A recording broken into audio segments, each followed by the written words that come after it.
With the world on edge, people are looking to their leaders for reassurance and answers. Unfortunately, we have him. So last night, the president held an emergency live address from the Oval Office to calm the nation down and to find someone else to blame. Breaking news, tipping point. President Trump addresses the nation on the coronavirus pandemic, using just his second Oval Office speech to announce the U.S. will suspend most travel from Europe. The European Union failed to take the same precautions and restrict travel from China and other hotspots. As a result, a large number of new clusters in the United States were seeded by travelers from Europe. This is the most aggressive and comprehensive effort to confront a foreign virus in modern history. Okay, first of all, it isn't a foreign virus. It's just a virus, okay? Trump makes it sound like Corona doesn't speak English. And also, we can blame Europe for many things. Colonialism, skinny jeans, Piers Morgan, but this virus is worldwide, all right? It was gonna get here no matter what Europe did. Honestly, it's beginning to look like shutting down borders is just Trump's go-to solution for everything. This is all he thinks about. What problem? Shut a border. Problem? Shut a border. Does he do this in his personal life too? Yeah? Is Melania just like, I don't love you anymore, Donald? And he's like, close the borders. No one's getting in or out of this marriage. Now, Donald Trump's presidential address turned out to be as calming as a pack of fireworks dropped into a bag of cocaine, because not only did he surprise everyone with this announcement, but it turns out he almost got everything wrong. President Trump ramping up his response to the coronavirus outbreak, but instead of reassuring the public, he caused more confusion than calm, like this statement. We will be suspending all travel from Europe to the United States for the next 30 days. The Department of Homeland Security quickly clarifying, assuring the travel restrictions will not apply to U.S. citizens, permanent residents, and some of their family members. The ban instead would only apply to foreign nationals. Trump caused more uncertainty when he said the restriction would apply to trade.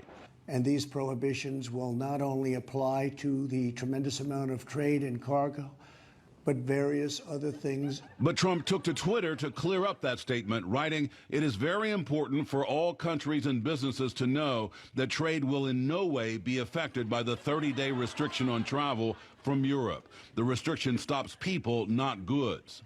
President Trump further jumbled the message when he addressed the health care costs associated with coronavirus. Earlier this week, I met with the leaders of health insurance industry who have agreed to waive all co-payments for coronavirus treatments. A White House official later corrected the notion, saying co-payments would be waived only for coronavirus tests, not for treatments of the disease. I'm sorry, but this is unbelievable. Like, I would understand if Trump made mistakes, right? If this whole thing was off the cuff, but how is it possible to get so many things wrong in a pre-written speech? This is crazy. Watching an Oval address shouldn't be a game of two truths and a lie. He's just up there like, the coronavirus is very dangerous. We need to be vigilant. And my babysitter growing up was Kareem Abdul-Jabbar. God bless America. And this misinformation that the president spread, it caused actual chaos, right? The European travel ban doesn't include American citizens, but that's not what Trump said in his speech. So Americans who are on vacation in Europe rushed to the airport in a panic to fly home before the ban took effect. Yeah, there are even reports of people shelling out thousands of dollars for a last-minute ticket because they were panicking. Yeah, and then the ones who couldn't get them, they just hung off the airplane like one of those trains in India. Trump caused so much confusion that even the coronavirus was probably like, okay, wait, can I fly to America or not? Like, I'm just gonna call Delta. I don't know what's going on here. So just to be clear, Americans can fly home from Europe, which if you think about it means they could bring Corona back. Yeah, it's not a fail-safe, because Americans always bring something back with them whenever they come from Europe. Yeah, it's a thing they do, whether it's a disease or a dumb new way to say croissant. Yeah, it's a croissant, okay? You're from Philly, calm down. And another thing that doesn't make sense is that although Trump banned travel from Europe, he didn't ban flights from Ireland and the UK.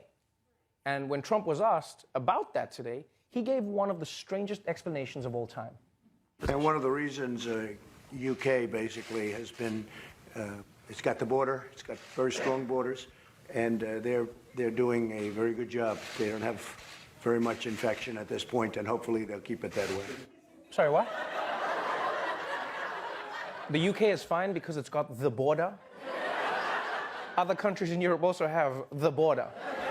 Unless maybe does he mean the water? Is that it? What, does Trump think the coronavirus doesn't know how to swim? Because that's racist.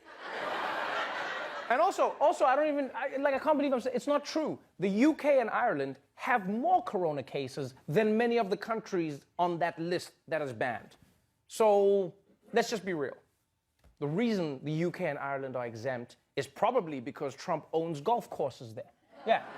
No, that's what I think. You know, if Iran thought about it, they would just put a Trump golf course in Tehran. Yeah, they'd have a nuclear deal tomorrow. Trump would just be like, now you're enriching me and uranium. It's a win-win. Win-win. So look, I'm not going to sugarcoat it. President Trump's Oval Office address last night, it was an absolute disaster. All right? But there was a silver lining. Because you see, for some strange reason, the cameras were recording Trump before he gave his address. Right? But he didn't realize it was rolling. And so today, we got to see the real Trump when he's not acting presidential. And honestly, this was pure comedy gold. You want to do this for me, Alex, please?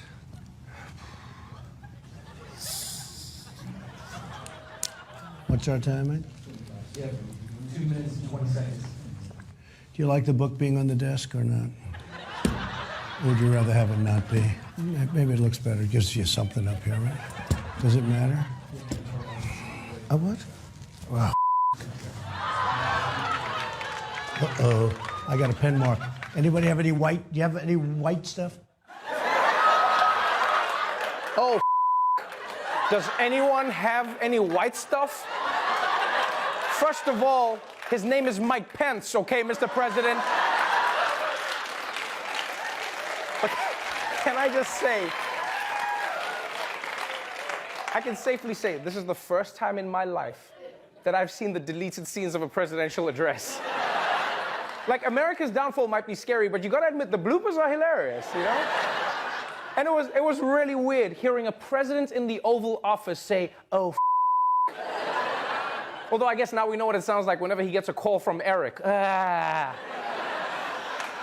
I'm gonna go out on a limb and say that Donald Trump is as freaked out by coronavirus as regular citizens, which is wild because he's the president. And the reason I say that is because it turns out the cameras carried on rolling after Trump ended his speech.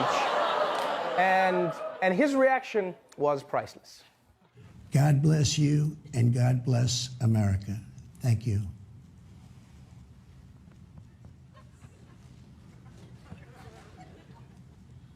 We're clear. Okay? Okay. Yeah. That is not the sound you want to hear from a president after a serious address. Right? FDR didn't reassure the nation by saying, the only thing we have to fear is fear itself. Okay, Daddy needs a margarita. Can I get a margarita? I need a drink. Oh, they're still here? So look, this is all to say that despite the efforts of sports leagues, amusement parks, state and local governments, unfortunately, the man at the top just does not seem to have his shit together. And with coronavirus now in full pandemic mode, all I have to say to that is, oh,